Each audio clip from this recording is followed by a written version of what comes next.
Hello, everyone. My name is Melissa Prevost, and I am here with my colleague Lisa, who I will let introduce herself in a second here. We are from Stratus Admissions. We are an admissions consulting firm. Lisa and I have worked together for, I don't know, 6, 7, 8 years, something like that. And just wanted, before we jump in, to let everybody know that this is an GMAT MBA series. This is our 4th episode in the series. We have also done Harvard, Stanford, and Wharton. So if you're applying to any of those schools in round 2, because round 1 deadlines have passed, definitely check those out.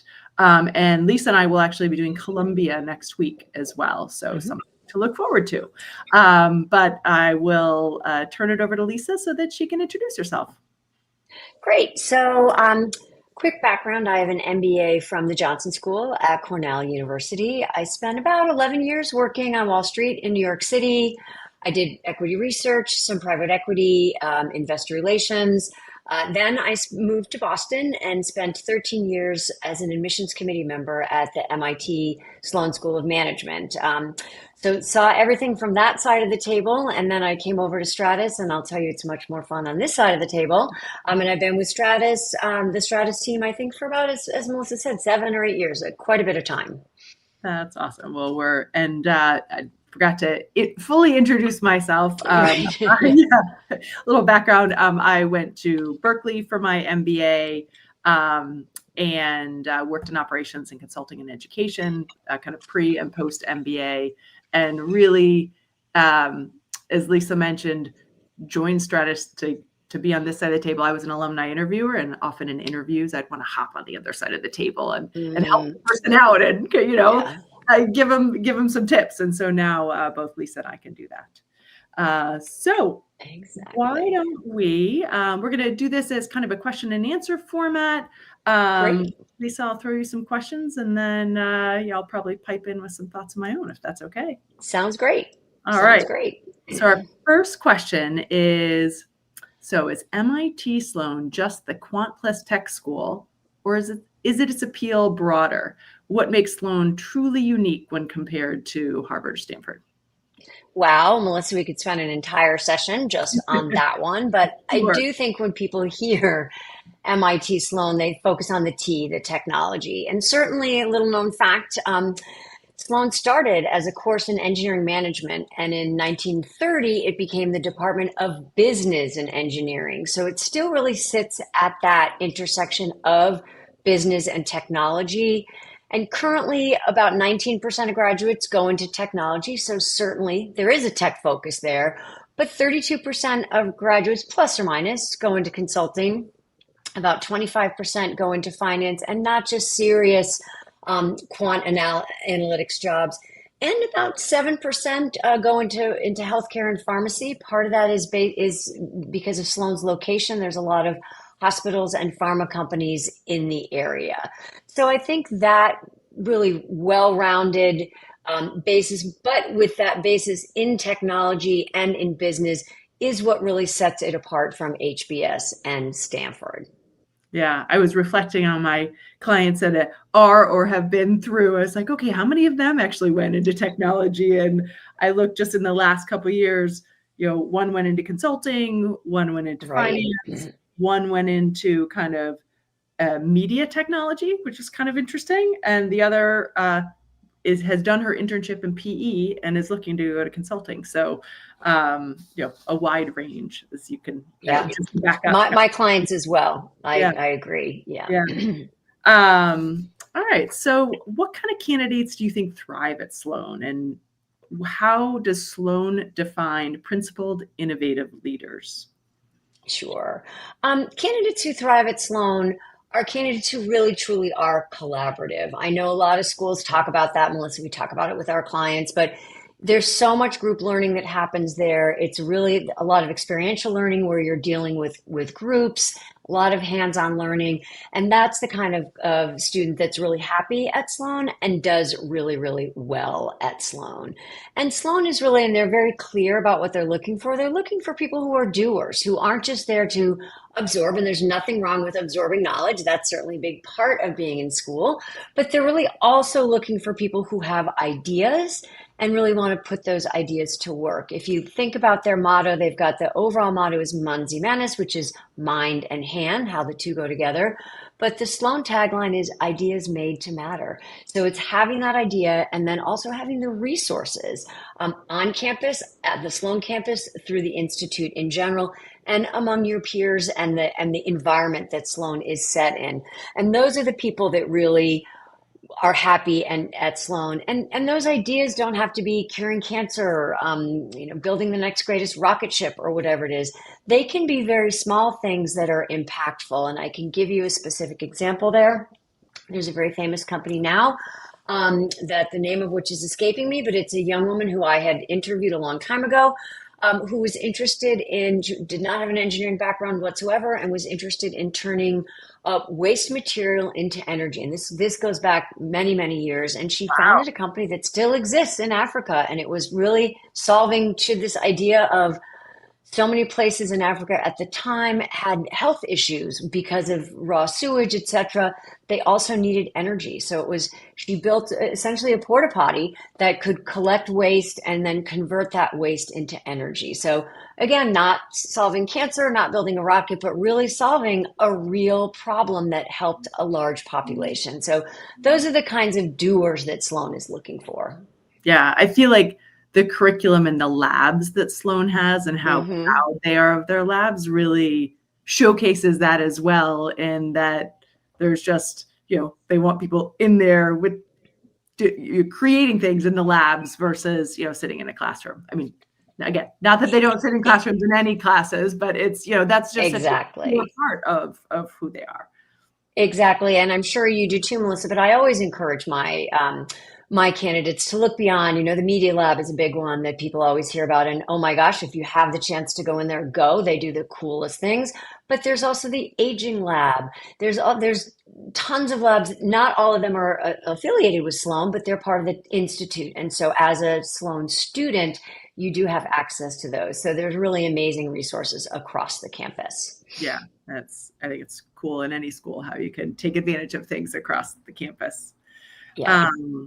All right. So Sloan is famous for technology, analytics, product management, but how strong, and you kind of talked about some of these, but maybe we can bring up some of the percentages again, are opportunities in consulting, entrepreneurship, healthcare, and is Sloan more versatile than applicants have realized? I think we've touched on this a little bit, but not sure if there's anything you might want to add.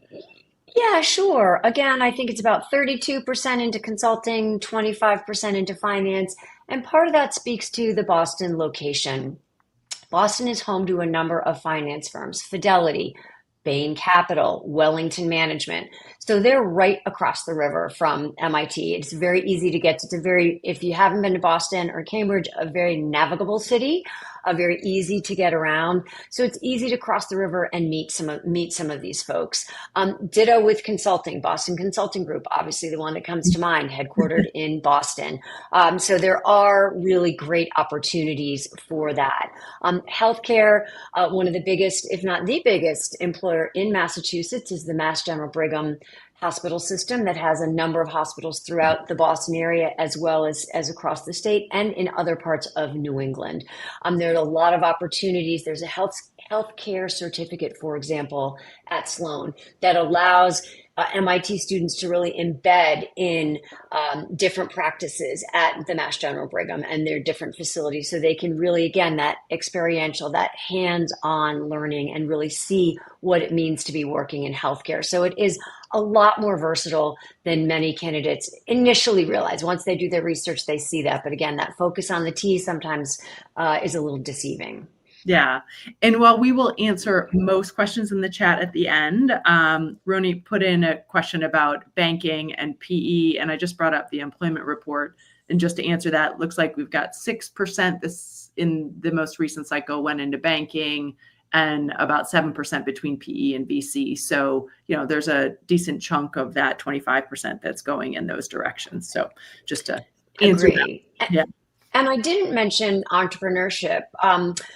Sloan really is the East Coast hub for entrepreneurship. It sits right outside the Route 128 corridor that has a lot of startups The Martin Trust Center for Entrepreneurship is part of Sloan. It's right across from the main campus. They operate a number of programs. They have a sandbox for people who are really early in their financing. They have a Delta V accelerator program that is for folks who really wanted to get funding. They spend, instead of doing a traditional internship, they spend their summer really building out an idea. There's the 50K pitch contest, so you get an opportunity to pitch to real entrepreneurs who give you feedback about how to start a company. And there's been a study, it's not just Sloan, but if you looked at entrepreneurs across MIT, I think it would rival plus or minus the GDP of the fifth largest nation, falling somewhere between Russia and India. So there's a lot of entrepreneurship happening at MIT as well. Wow. And I'm a data dork. So in the employment report, it said 10% of the class was actually, yes, post-graduation looking to do something on their own. I'm sure they leveraged the resources that you just talked about. And a ton more are doing it kind of on the side. A number of, I work with clients, I'm sure you do. And certainly when I was at Sloan, talking to students who, for whatever reason, just didn't want to do entrepreneurship right out of school, but we're working to build that network. We're working to build that community, get those partners and get going so they could launch a little bit further out. Yeah. Having something on the side. Yeah, totally. Mm-hmm. So let's talk a little bit about maybe transition into the application itself, as I'm sure many people are interested in your thoughts on how to approach that. How do you approach the famous MIT Sloan cover letter? And, what is Sloan really testing through it? Yep. So Sloan, like many schools, really wants to see specifics. You probably say this to your clients. I'm sure my clients are tired of hearing me saying specificity equals credibility. Absolutely. They don't like broad generalizations. You only have 300 words. So that is not a lot of real estate for fluff. You really need to dive right in, jump in. And a nice way to think about structuring it is to give an example of something that you've done that highlights a quality that Sloan is interested in. And that would be something around leadership, innovation, some quantitative project that you've worked on that really highlights a skill that you want to show Sloan that you have. And that, can be maybe 50%-ish of the cover letter. And then the rest of it, you do want to demonstrate your research, show the love. And how do you show the love for any school? It's really by demonstrating that you've done your research. What aspects of the curriculum do you want to take advantage of? Are you an entrepreneur? Do you have an idea that you want to grow in the Delta V Accelerator? Site-specific Sloan resources that you want to take advantage of. And also don't ever forget, not just at Sloan, but other places, where can you add value? What are you going to bring to those resources that you talk about? So again, how I look at it is specificity is credibility. They don't ask what you want to do. And as I tell my clients, it's not because they don't care. You do have to have a goal, but they know you may change your mind. So for folks who are pivoting, sometimes it can be helpful to state what it is that you want to do, because then if you're currently working, for example, in nonprofit fundraising and you start talking about you want to work in a private equity fund, there may be a little bit of a disconnect there. So sometimes it's helpful to set it up, if you are really pivoting, to set up in a brief sentence what it is that you want to do, but then dive into, again, highlighting a skill or two specifically that you've worked on at work, or sometimes it's in a club or maybe a philanthropic adventure that you've worked through, and then really dive into the specifics of why MIT and what is it about MIT that you want to take advantage of and add to. Does that answer it? Absolutely. And I think about a cover letter that you're writing for a job, right? You're also showcasing what you've done and exactly about how it can be additive to your resume, right? There's so much great information on your CV or resume, but it's how do you add a little bit more detail to something more in depth? Exactly. You can really showcase how you're going to add value to that company, in this case, MIT. Yep. All right. So the video statement changed this year. We now have two different, one's a statement, one's a question. So applicants aimed for a polished delivery or raw authenticity? What's your take on that? So they're not, you don't want to be going for an Oscar. They're not looking for glamour, hair, makeup, lighting, and whatnot.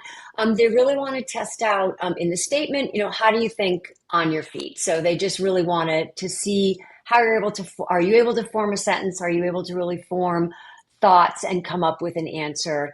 And then the video, while it is addressed to your classmates, you want it to be appropriate for a business school setting. When I was there, initially it was almost a language testing. Really, Sloan was one of the first schools, if not the first, to have a video. And Melissa, I can tell you some of the stories that we heard, that things that people talked about. They might have wanted to vet them before they did the videos, but now they're much more interesting. What you want to avoid is using it as another essay. You don't want to be dressed in a business suit, talking about the latest deal that you did, talking about your number crunching. I'll give you an example of a great video statement that I saw when I was at Sloan. Just to back up there also, you want to try to avoid a lot of props. You don't want any background noise, music. You don't want to be pulling up your this and your that. It just is distracting. However, sometimes it does make sense. And I had two videos that really stuck with me when I was at Sloan, and I'll share them with you. One of them was a young woman who, I think she was a banker, but she did a lot of work. She had an autistic sibling and did a lot of volunteer work in the autistic community. And horseback riding is very therapeutic for many autistic children. So she volunteered at a barn. She happened to be an equestrian and also volunteered at a barn. So her video was her mounted on her horse in her little outfit. The horse was very well behaved, so it was not distracting. And she just talked about how this was really important to her, something that was near and dear to her, how she really felt that through this volunteer work, she was able to make an impact in a community that was important to her. And that is a video that years later, I still remember. Another one was a young man who grew up on a farm, and he was his goal was to work in sustainability. His family was unfortunately losing their farm because the big farms were taking over. They just couldn't keep it, and he was still trying to figure out a way to fight for it. So he filmed himself in his family's apple orchard. But again, the apples weren't talking, they weren't moving, there was no music. But a background such as you have or I have is perfectly fine. And again, it's what is something that you really want to share that tells something about who you are. And it certainly can tie into what it is that you want to do, but it shouldn't be super business focused. Question, kind of follow up on that. There's a new essay. It's been always optional before, but it's now, I'm going to get the wording wrong. It's not the distance traveled, because that's Berkeley. I've got that in my brain. But it's how you become who you are, essentially. How your background has shaped you. Yeah. And that used to be optional. Right. It is no longer optional. And that can be many different things. That can be used, sometimes folks will use it as, they're a first, we work with many folks who are first generation. Right. And what does that mean? How does that shape them? Oftentimes they are translators for their families. So they're sort of working a job while they're in high school and middle school, and sometimes even grammar school, helping their families adapt and adopt to their new country. Sometimes it's that someone did have to work through high school and college, and that really has shaped how they're able to juggle things. Sometimes it's just what is important for your family. And I'll give you an example of someone that I worked with who I thought wrote a great one.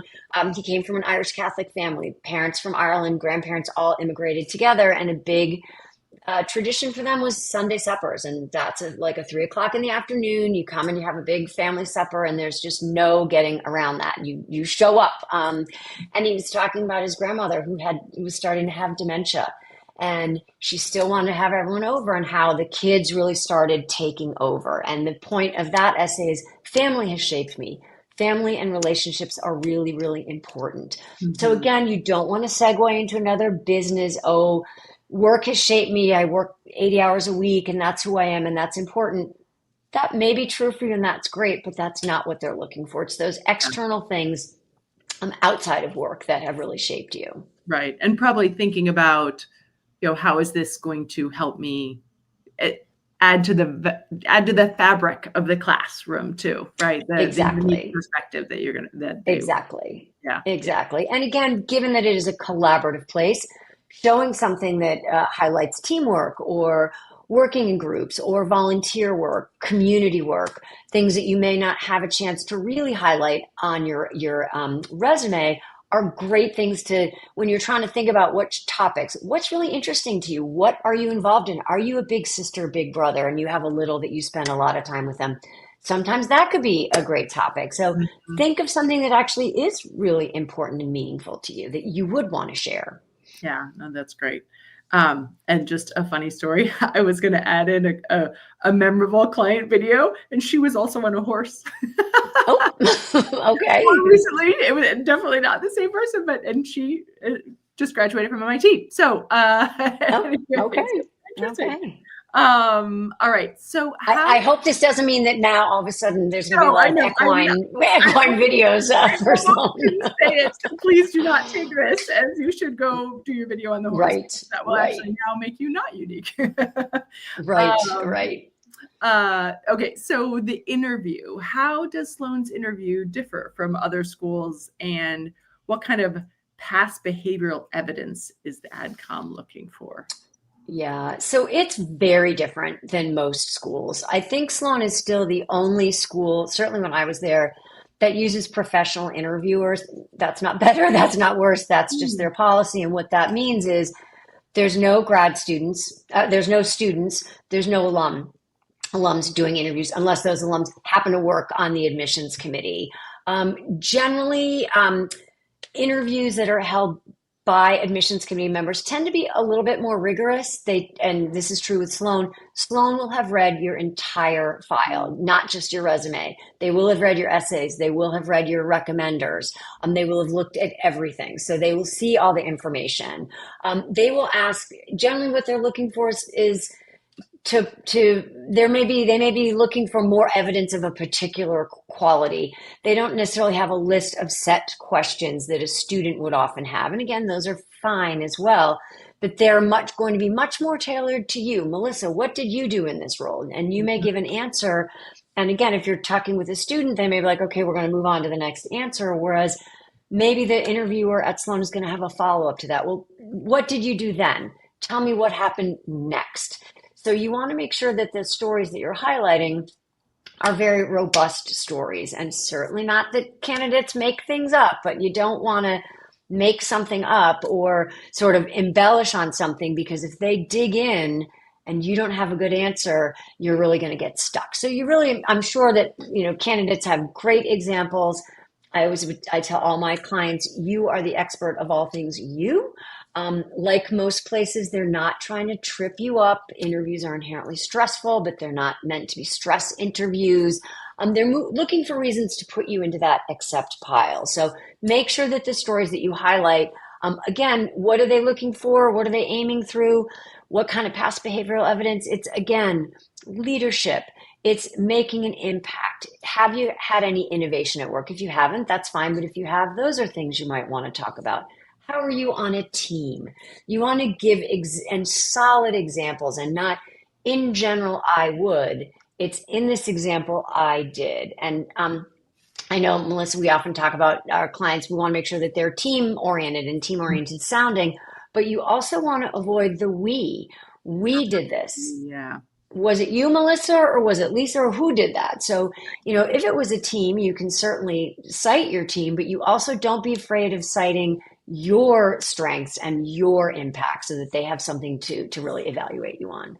Absolutely. And I encourage people to think about, okay, you can talk about what the team was doing, but you need to identify what your specific Mm-hmm. actions were within that team. Exactly. So it's great to know Exactly. that you were in a team, but they're not admitting the team. They're admitting you need Exactly. to know kind of who Exactly. you're responsible for in that.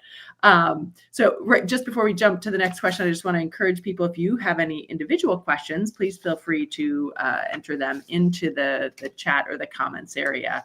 And at the end, we will take a look at those. Yeah, for sure. All right. So what do successful Sloan Admit stories really look like? So I think I gave some examples of the videos that were super helpful, and those folks actually were admitted. Again, Sloan is looking for doers. Sloan is looking for people who really are excited to be engaged in the community. And I know a lot of times you probably have this working. Well, how do you demonstrate that? And again, it's doing that research. The thing that I'm sure you get this too when we do mock interviews. Well, why MIT Sloan? And oh, it's been my dream since I was a child. Well, that's great, but why? What is it about the school that's really, really exciting to you? And how are you going to take advantage of it? And how are you going to add to it?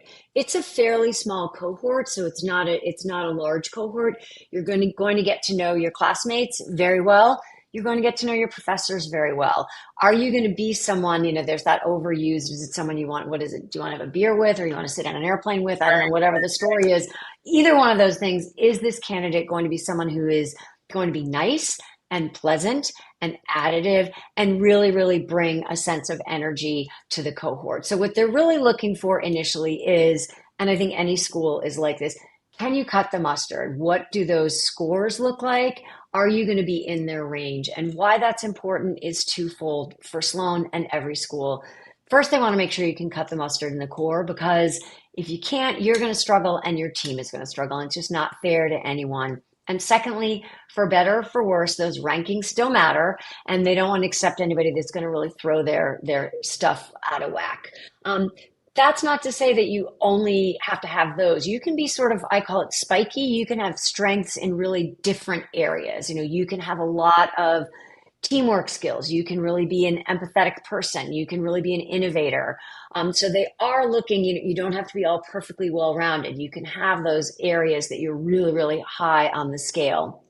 And again, it's just really making sure that you demonstrate a fit, that you demonstrate that you are really excited about being part of that small community, and that you know what you want to take advantage of while you're there. Yeah. And I think I almost sometimes think that the shortness of the cover letter, forces people to be really conscious about what they're talking about. Yep. And so, Yep. and then I would imagine in the interview, it gives out MIT an opportunity to like, okay, so what is it you want to do in the media lab? I'm just throwing that one out there. Just no, absolutely. Yeah, absolutely. Dig deeper. So thinking through what you put in the cover letter and how you want to get involved, could come out further in the interview.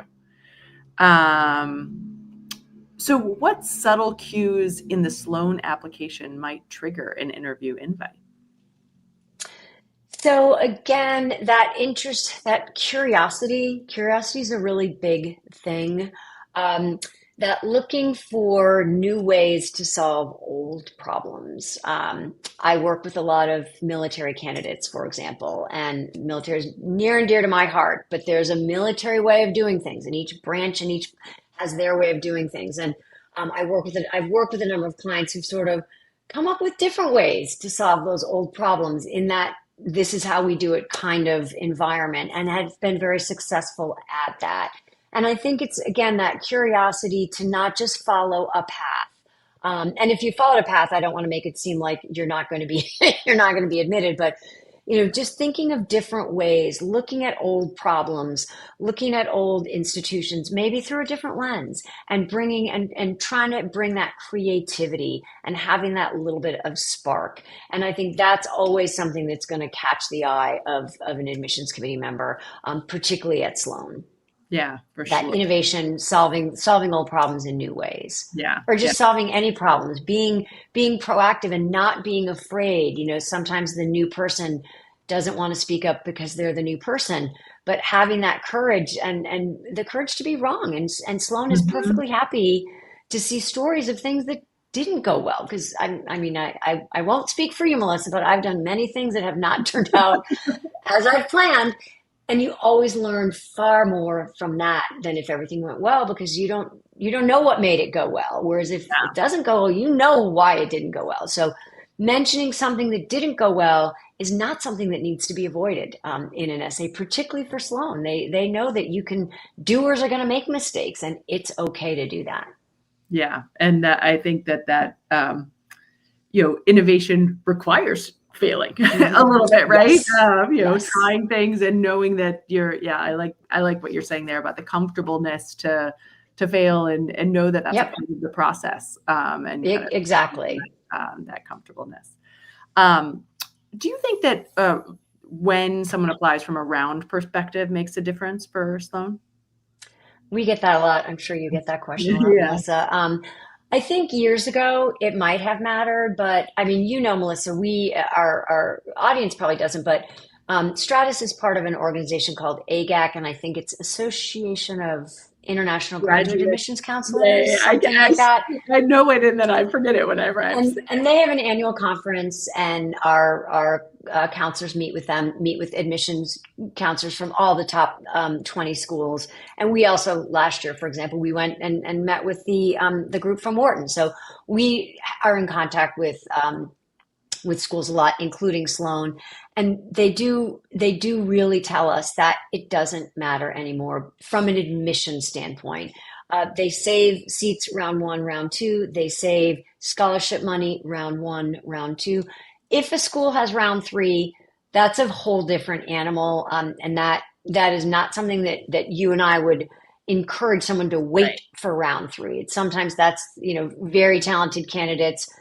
There's so few seats. Sometimes the numbers just don't work in their favor, and then they'll try for round three. But we're talking round one and round two. Does not really matter. Obviously nice for the candidate to know where they stand by applying to round one. They've sort of got that out of the way. But from an admission standpoint, there's really no difference whatsoever between rounds one and round two. Yeah, I think we've heard that kind of consistently across all schools. Yeah. Schools will say, we know really talented people apply in round two. So why would we take up all of our spots in round one? I think... Oh, go ahead. Sorry. Go ahead, please. No, keep finishing and I'll jump in.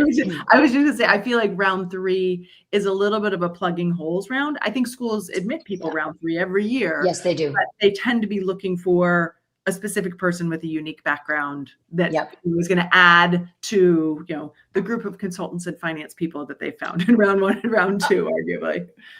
100%. And, I've worked, and I'm sure you have, I'm working with some right now who fully intended to apply round one. Life gets in the way sometimes, work gets in the way sometimes, you just don't.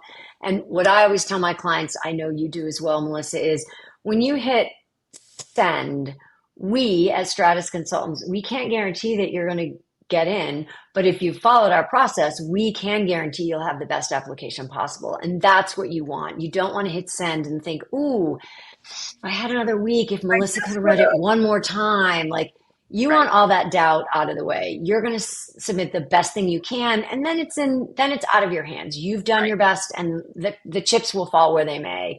And I always say that round one is great so that but if you're not ready, don't rush it. You just don't want to have that lingering what if in the back of your head. Yeah, there's no, I've, over the years seen countless cases on both sides where, someone rushed not to our advice to round one, and maybe it didn't work out, not MIT fit. And then, those that maybe did both and then found greater success in round two because, they just added a little bit more to their application. So, that's for sure. So we've got a couple questions around kind of background, which I think we've talked about, but I don't know if you have any insight or thoughts on how schools look at, in MIT in particular, look at different backgrounds. And so one of the questions is, how important is an applicant's background for admissions? And, either the Masters of Finance, MBA, those type of programs. That's a great question, and one that we get a lot from our clients. They're worried about being typical candidates or atypical candidates. Right, exactly. And most often they're a mix, and they're, Right, exactly. So what Sloan and other schools are looking for is, again, can you do the work? And so do you have the numbers to be that ability to do the work? Then beyond that, they don't care. And I sort of use the orchestra. If I love my that. kids were here, they would cringe in the background. But I have friends who are violinists, and they play in the Boston Symphony, and I love the violin. But I do not want to go hear the two of them play for 2 hours. I want to hear the quirky little triangle I want to hear the loud bassoon. I want to hear all the different perspectives that those instruments bring. And a class is the same way. What are you going to bring, Melissa, that's different than what I'm going to bring? They don't want a class of all X, all consultants, all nonprofit fundraisers. You fill in the blank. They'd be interesting among themselves, but they wouldn't learn. You want to really learn from your classmates. So that atypical candidate is going to bring a different perspective. Each banker is going to bring his or her own perspective, their own perspective. So there really is they're not looking for anything specific. They're looking for you. And what are you going to bring to the class beyond being a banker, an accountant, a nonprofit fundraiser? And again, that's where you can add value to the class is going to be important. Yeah, I use a salad analogy because a salad of all lettuce is pretty boring. Yep. And lettuce Same and thing. carrots still okay, a little bit more exciting, but yeah. So, same thing. Exactly. Yeah, absolutely. And I think that, and just to add on to that, thinking of people who maybe come from, consulting backgrounds, there are a lot of consultants, a lot of finance people that apply. Try and think about the unique experiences that you've had to help yourself. When I have a hard time kind of putting someone in a bucket, I'm always excited because, if they're a consultant that spent a little time in another industry, that's another perspective you bring. So trying to think about I find often in talking with my clients, we can be a great sounding board on that, on what does stand out, right? Through conversations and understanding their experiences. Exactly. Hey, this isn't something I hear from consultants all the time, or this isn't something I hear from, Right. And oftentimes our candidates are like, well, they think that their experience, and understandably so, is everyone's experience. And it's their lived experience. I worked with a client a couple of years ago, and she literally spoke like 7 languages, and she had, her parents were diplomats, and she traveled, and she sort of, obviously she knew not everyone's parents are diplomats, but she sort of assumed that other people had a similar, and I, no, this is actually a really interesting background that is going to help set you apart. So even the person who thinks they're the most typical or the most traditional, as you said, that's part of our process, is to really dig in. And oftentimes those folks will talk about things beyond work. If they do feel like their work is too cookie cutter, 9 times out of 10, they're doing something outside of work. Or again, they have that background that really will help set them apart. Absolutely. But it takes digging and it takes introspection to find that. Absolutely. And I also think it comes back to your specificity equals credibility, right? So if you can tell a specific story about what you did on a project and how you helped an individual, that is way more impactful than on my projects in general. This is what I do, which just is, then it sounds very broad and it's hard to stand apart when you're talking about kind of what a typical consultant does versus what you've done in particular. Agree. All right. Well, it looks like we have gotten through. If anybody has any other questions, please feel free to pop them in the chat. While we're waiting to see if we have any other questions, I'll just let everybody know that in the chat is, we love talking with people about their stories. We offer 30-minute free consultations to understand you and help give some advice. So please feel free. There's a link in the chat to sign up for a free consultation. All right, we have one along with thank you. So there, and there's the link to our other similar type conversations. So along with professional experience, what kind of weightage does Sloan give to aspects of other profile, like community service, running your own business, things you do outside of work? Do you want me to answer that, Melissa, or do you want to take it? Well, I'm happy to you've taken the first and other. I'll give you a little break.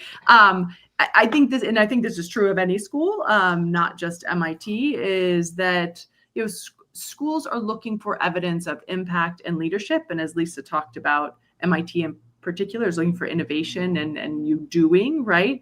That can happen in a professional environment, and it can happen in community service. And obviously, if you're running your own business, you're creating impact there. So I think it is, community service, I think, has 2 levels. There's volunteering, which is amazing to do, obviously. And in order to have an impact on your application, I think thinking about what kind of impact have you had, what leadership opportunities have you had, are going to be the most applicable to an MBA application and add the most value. Lisa, anything you want to add? Yeah, no, I think one thing to keep in mind is Sloan, like all schools, they really do look at candidates in a holistic way.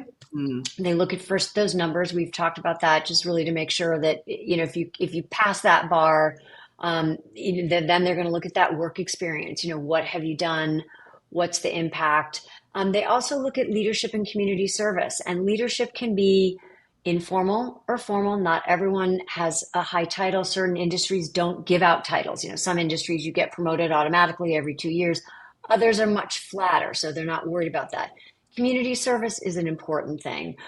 They know that certain industries and certain professions have less free time because they're traveling or whatever. But there's also even at those firms, there's intra-firm, like they will sponsor a such and such firm cares day where you're able to go out into the community, or you're able to even mentor internally, someone in the community. So that's a very, very important thing that they do like to see. And then just to round it out, the other two pieces is the piece you have the least amount of control over, which are your recommendations, and your essays, which is the piece that you have the most control over, and that's the piece that we really can help with. But that volunteering is a nice thing to show. You juggle. I'm sure, Melissa, when you started in school, it's like, oh my gosh, where do I even look? There's so many things going on, and now it's even more so. So they want to make sure that you're not just focused on work all the time, because you're going to have school, you're going to have classes, you're going to have clubs, you're going to have recruiting already. You may be moving to a new city. There's a lot, and they want to just make sure that you're not just going to be thoroughly overwhelmed by the whole situation. Yeah. And while we talk about MIT learning through doing, I feel like an MBA is learning through doing. So, Yes. MIT has embedded it in their labs and their classes, but, even on top of the labs and the classes, you are going to learn through the clubs that you're involved in, the conferences that you help run. And so that learning by, there's so much of, I feel like, an MBA that happens outside of the classroom. Yes, absolutely. Yeah. So absolutely wonderful. At least I think you've answered this. So how important is a GMAT score, GRE for admission? Obviously Sloan looks at scores and looks at your GPA as an evidence to whether or not you are ready for the classroom environment. Mm-hmm. Mm-hmm. Mm-hmm.